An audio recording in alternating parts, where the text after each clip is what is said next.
witness signatures in South Carolina to the president recovering from COVID, I talk one-on-one with United States Congressman and House Majority Whip Jim Clyburn for this edition of Quintin's Close-Ups. And if you haven't already, subscribe to my YouTube channel and like Quintin's Close-Ups on Facebook. Congressman Jim Clyburn, welcome to Quintin's Close-Ups. Thanks for having me. You're very welcome. Let me jump into some developing news. And as you know, the big talk around the town and the nation right now is about witness signatures. The Supreme Court of the United States last Monday reinstated the witness signature requirement for South Carolina absentee ballots again. When you look at the South Carolina General Assembly, Congressman, what do you look at as far as witness signatures? Well, this is another indication of why it is so important for people to vote. It's amazing to me how people tend not to see the connection between who sits in office and what policies are implemented by the people they appoint to office.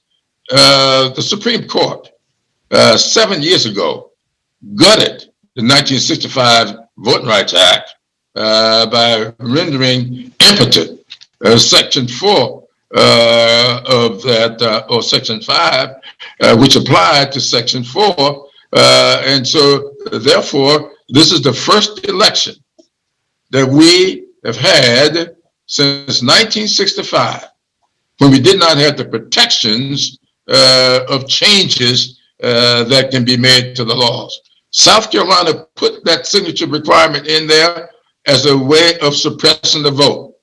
So if the Supreme Court will get rid of the effectiveness of the 1965 Voting Rights Act, we ought not be surprised that they would rush to reinstate another method of suppressing the vote. The Supreme Court that's there today is not the Supreme Court that I made my appeals to when I was being arrested here in South Carolina and winning 9-0 decisions in my favor. That wouldn't happen today. And what appeals do you want to see happening now, Congressman? Well, I would love to see us turn out and vote in record numbers this year, because that's the only thing we do. Once a person gets a lifetime appointment, that's it. There's nothing you can do about it. So what we've got to do is make sure that we put in office the kind of people who will appoint for lifetime positions, people who will be sensitive to the dreams and aspirations of all South Carolinians. As a matter of fact, you talk about voting. Let me take you back to the National Action Network voting event that you had a couple of months ago. And you said this quote, "All of us got roles to play. If I don't do my job well, then we don't get done what needs to be done for the American people." What is your role right now, Congressman? My role right now is to chair, one of my roles, I should say, is to chair the so-called select committee on the coronavirus effort that we are trying to get our arms around. This pandemic is beyond anything that has happened in this country in over 100 years. The last time we've had anything close to this was the 1918 Spanish flu. And we are in dire straits because we have not had the kind of national leadership that's required to get beyond this pandemic. So the Congress has created this select committee to oversee the expenditures that are being made. And I was appointed to chair this committee. And so my job right now is to make sure that three little words get applied to everything that we do. Will this be done efficiently, effectively, and equitably? Those three words are my guiding principles. And that, to me, is my number one job, because no matter what we do up here in Washington, nothing is going to be able to get this economy back on track until we get our arms around this pandemic.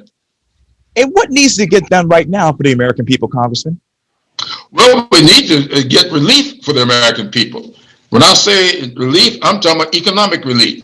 We've got a president who just cut off all negotiations This whole thing about it's got to be my way or the highway.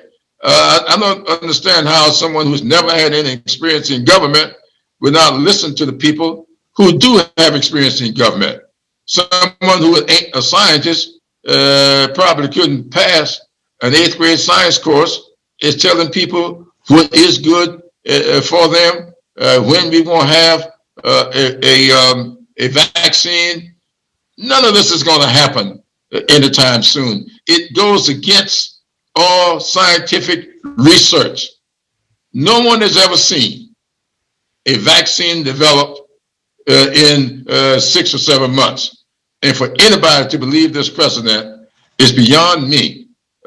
He's had almost 40,000 documented lies that he's told. So what makes you think he's going to tell you the truth in one instance? So that's the problem we've got now. And my role is to keep him honest. And I know reportedly he wants to wait until after the election to, start up any talks or have any relief for the economy and the people. Why after the election, Congressman? Simply because this is another way of his warped thinking. I really do believe that the president is not clicking on all cylinders, as we say down in the low country. In some parts, some people say his elevator is stuck somewhere between floors.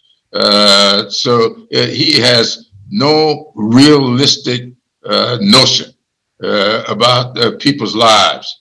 He has you have to have a certain amount of compassion to serve effectively in government. You got to be able to empathize with people. And when you can go about your business and everything is about you, this man comes out of the hospital suffering with COVID-19 and all he can talk about is me, myself, I. No single word about 17 of his White House people suffering, also about the millions of Americans who are suffering.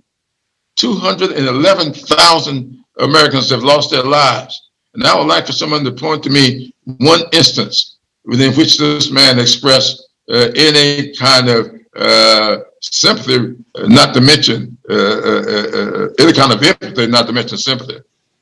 And as you know, a lot of people on the Hill are actually being tested for coronavirus, and obviously some have been tested positive, unfortunately. Have you been personally able to get tested? Yeah, we've been able to. We can get tested anytime you want to. I'm guided by the attending physician. You know, we have an attending physician. I'm on the 3rd floor of the Capitol. The attending physician directly under my office on the 1st floor. I see him daily. We talk daily. I do everything he asks me to do.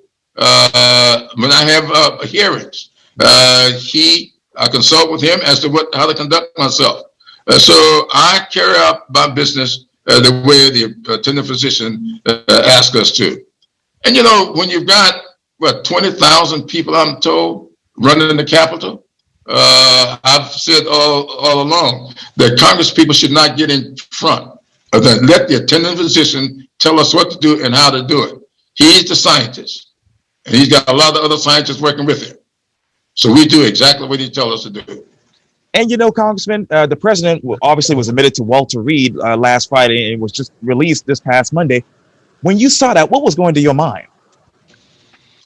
Well, you know, I'm not surprised. You know, when you're having all these events all over the country and you aren't wearing a mask, you aren't social distancing, and you really chastising people who do. This guy in this debate talked about the former vice president wearing a mask as if that is something less than being a person, at least more a man. He's got this strange notion about life that goes against the grain of everything that I ever learned about being a good human being. And I think the gentleman who all of us were a bit surprised at, who made the endorsement, I guess it was yesterday or the day before. I saw the video on yesterday. he said something very interesting to end his endorsement. He says, Joe Biden is a good man. Donald Trump is not. Let me turn to absentee voting. You said this, quote, I think that people are going to vote and vote heavier than anybody thought they would. They're concerned, like I am, that this country has gotten off on the track. How is absentee voting right now in the 6th congressional district? It's going great. It's going all over South Carolina. It's going great. I think you're going to see a record turnout in South Carolina because people and all the ones that stopped there, they says, we are voting for change. And that means to me, they're voting against this president.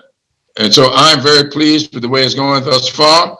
I've asked everybody to make October election month.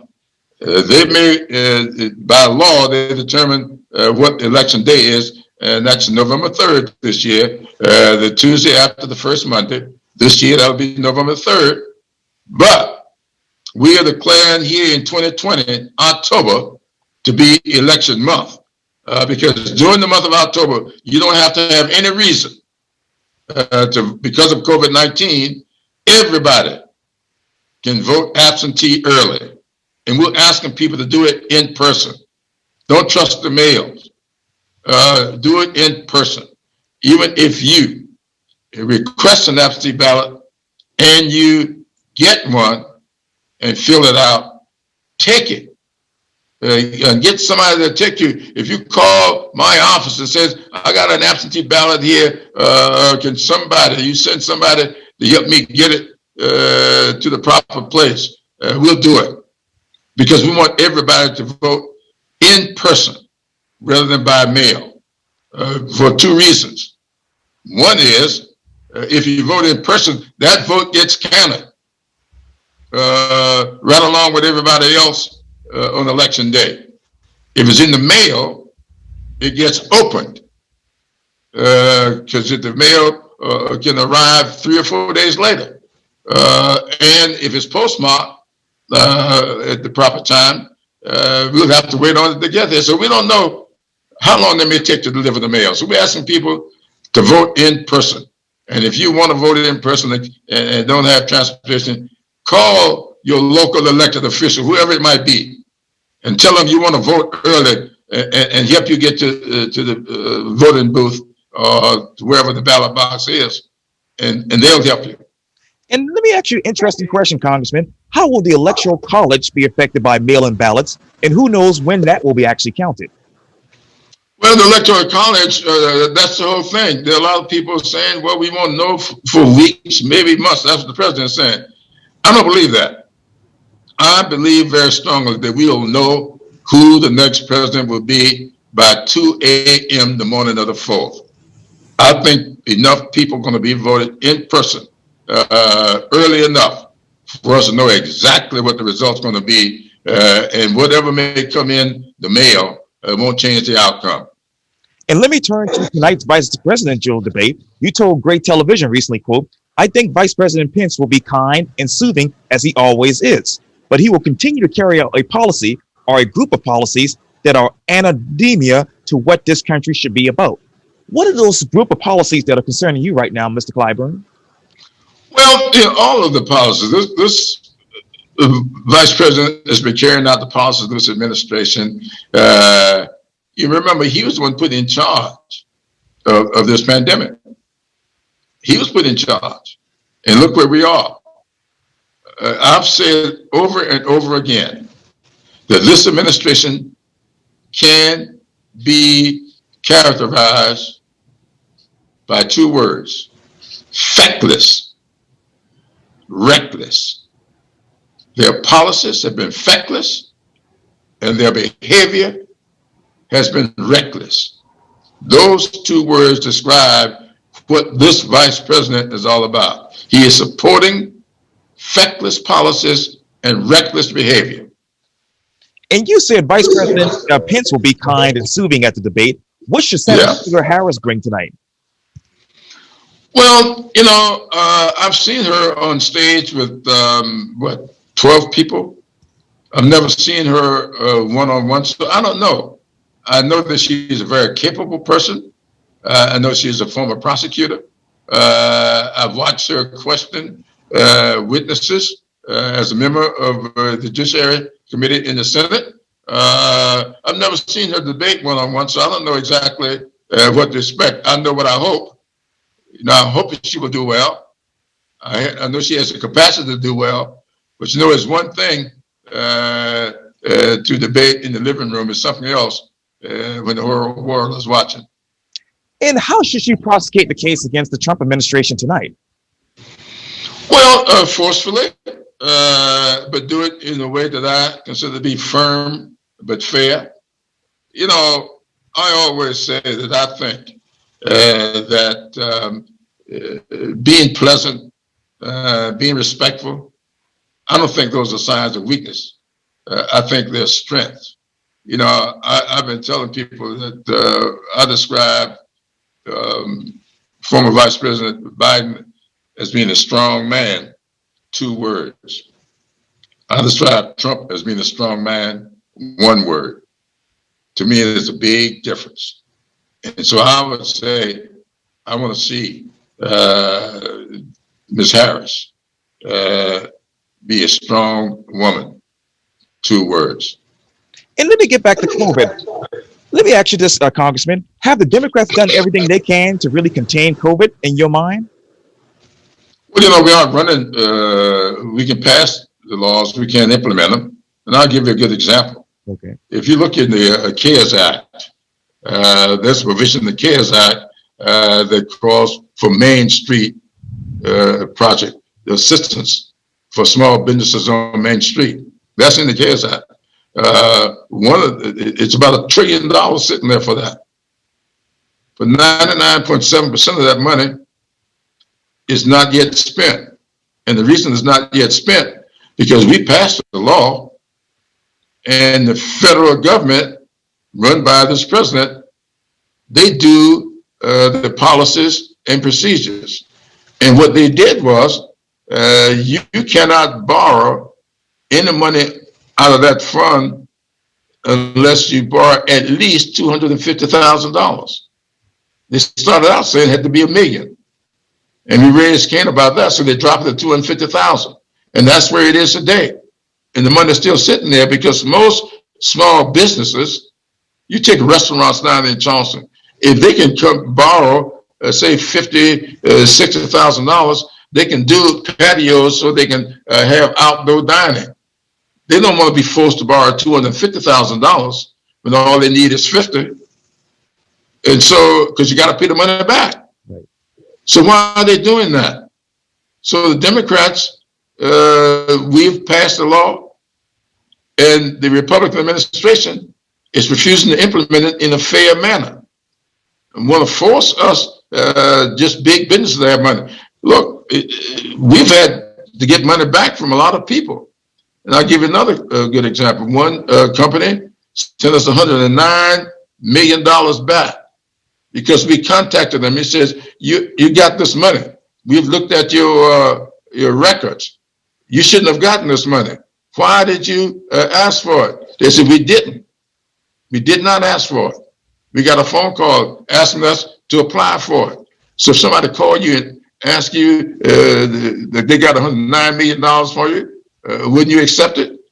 But they sent the money back. That's this administration doing stuff like that.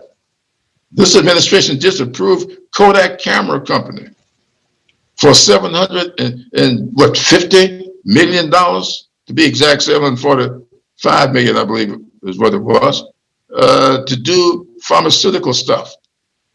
When has this camera company ever done pharmaceutical stuff?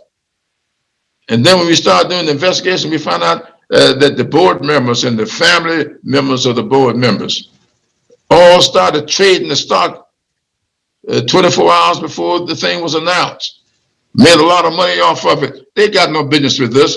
Now that's been put on hold. So we Democrats are doing what's necessary to protect the public. As a matter of fact, you definitely want an investigation from Education Secretary Betsy DeVos on the money that Governor Henry McMaster gave apparently to private schools early this summer. Talk to me more about that. Well, we it's expressed in the law that this money is for children, school children. What Governor McMaster did is giving this money to parents, and the law forbade that. You're not supposed to give this money to parents. So we wrote a letter, and we were waiting on an answer to the letter. But somebody told me that the case is before the Supreme Court and the state Supreme Court, and I think, according to the arguments, they told me that the state Supreme Court said that McMaster should not have done this. And how much money are we talking when you said they gave it to the parents? Well, I haven't looked at it. It's something like 20. I don't remember exactly what percentage of the money he used for that. I've got it here on my desk, sure. But I didn't focus on that. I focused on the act itself rather than how much money it was. Let me turn to the Affordable Care Act. You said this, quote, children in states that haven't expanded Medicare under the ACA are more than twice as likely to be uninsured. How many people, Congressman, are uninsured in the 6th Congressional District right now? It's over 200,000. I don't remember the exact number because, I've been focusing on the country and the state.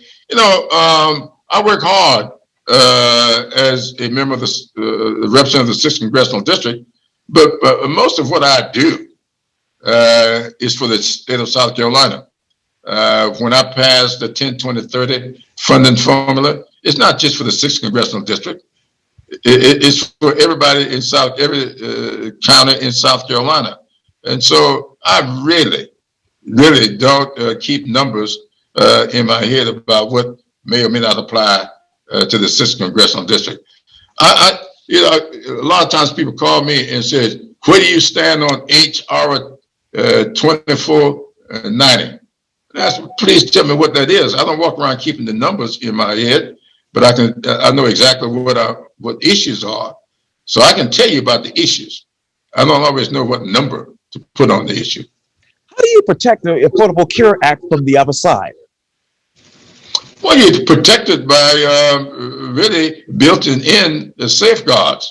Those I can't do anything about the Affordable Care Act, but crow about it until they get the numbers in the Supreme Court that they need to get rid of it.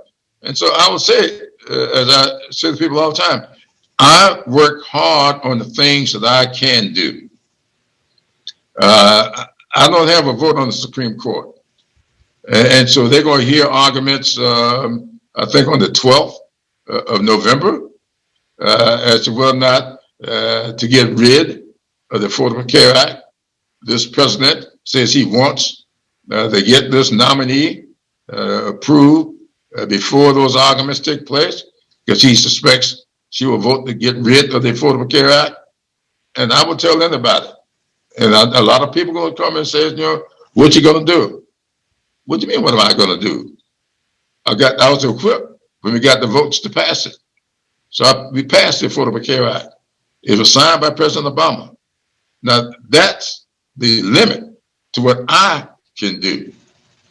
Now, the Supreme Court, if they were to rule it invalid, then I can go back to work, pass another law, and trying to hopefully we have a president in place who will sign another law. That's what I can do.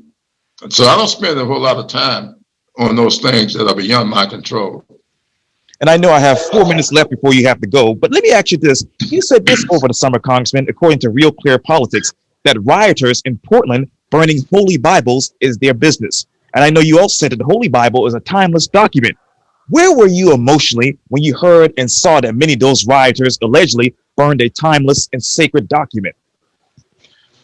I don't even believe that kind of stuff. My whole thing is all the stuff you see on the internet anymore is not true.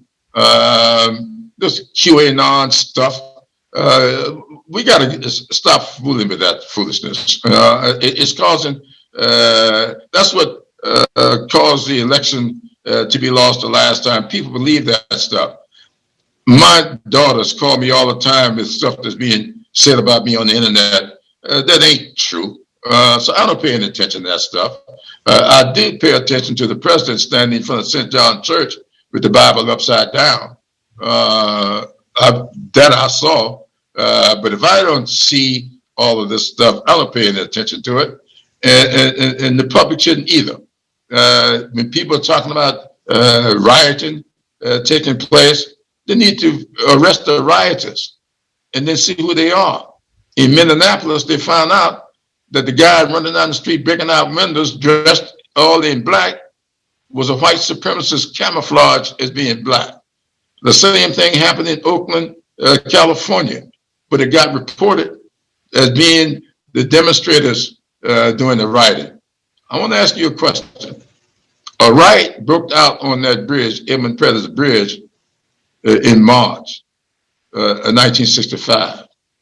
And John Lewis was nearly beaten to death. It was a riot. Did John Lewis do the rioting? Who did the rioting?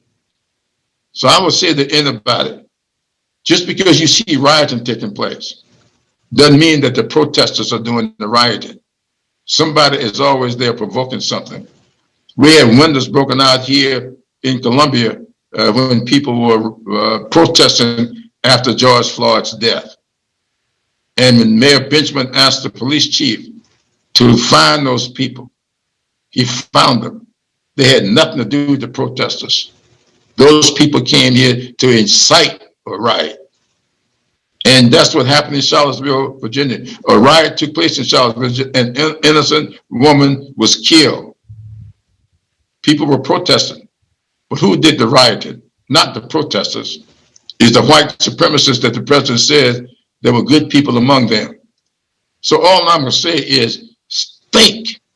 Don't let anybody do your thinking for you. Think through these things. What the value is it to me to go out to demonstrate and then start a riot? I have no value in that. I demonstrate all the time. I've never thrown a brick in my life, at least not as a riot. And quickly, Congressman, from 1992 until right now, how do you describe your biggest accomplishment in office?